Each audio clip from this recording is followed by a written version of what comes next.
There's a phrase associated with NASA, failure is not an option, but there's another one in innovation that is fail fast and fail often. It's a world of both. Iris is the first American robot on the moon. It is the first university built. It is the first student-led. The first for proving the capability of small rovers.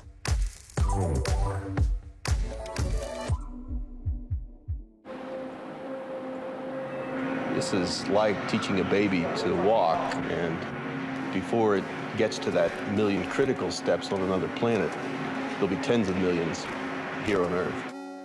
My name is Red Whitaker. I'm a professor of robotics. This is my 50th year at Carnegie Mellon. I created the Iris idea, and from that produced the very first course that engaged and enrolled students and fostered it to and through where we are right now. Copy that. Looks like we're taking the rough average of our estimates. I'd say still recommend that backward 15. Right. Requesting permission to move backwards 15 centimeters to 5 centimeters per second. Iris is a shoebox on wheels. It is going to the moon to prove that small is capable. Iris is 2 kilograms, has a very bottle cap wheel design made out of carbon fiber. Very, very small compared to typical SUV-sized rovers.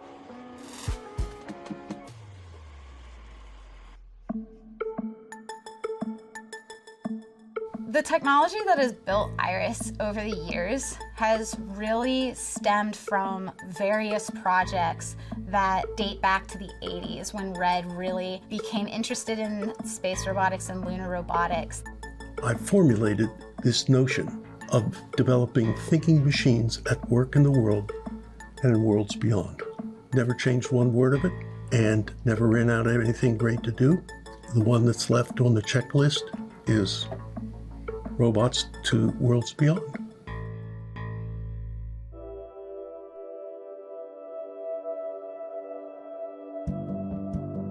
It takes a few wealthy individuals who are willing to invest their own time and money and who are excited about space to start this social movement.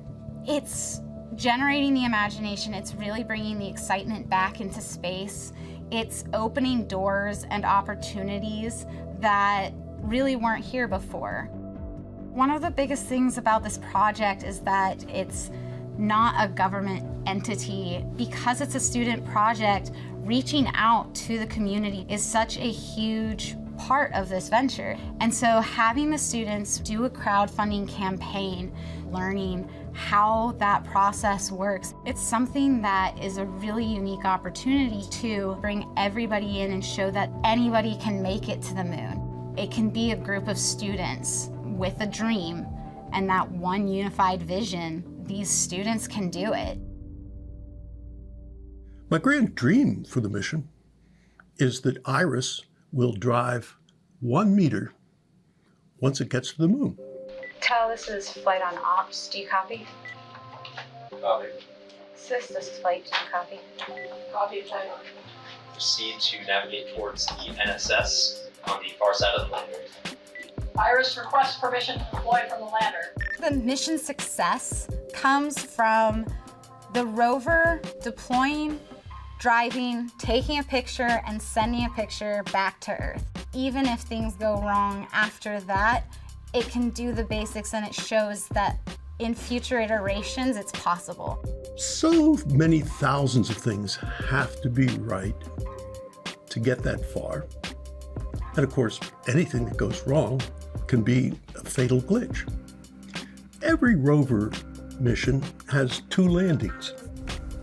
There's one where the lander makes it to the moon, and the second, more important one, is where the rover gets to the surface. All the other rovers have had big ramps that could roll down, or mechanisms that would place them on the surface, or for Mars, a long cable that lowers them right to the surface. This is the very first that will drop deploy. When it's in the moon, it's released and it floats to the surface. Our hope is that it lands on level, easy terrain. Other challenges are the customary ones from space: vacuum, heat, cold, radiation, violent shaking. Success is never forgone, and anything beyond a little bit of driving on the moon is all bonus. We are a payload on Astrobotics Peregrine lander, which is then a payload on the ULA Vulcan rocket, the main rocket that will take it to orbit and eventually the moon. Physically, IRIS is complete.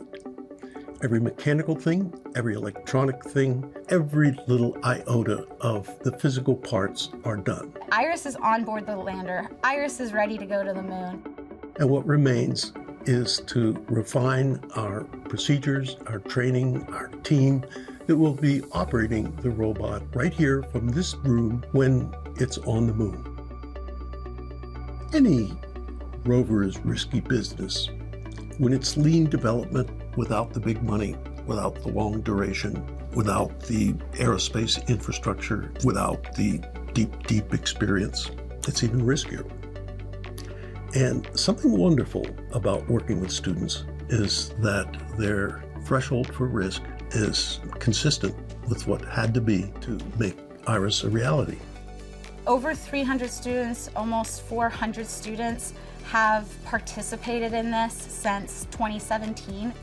The fact that it's students volunteering their time or taking a class that they get to have that impact is just, it's extraordinary.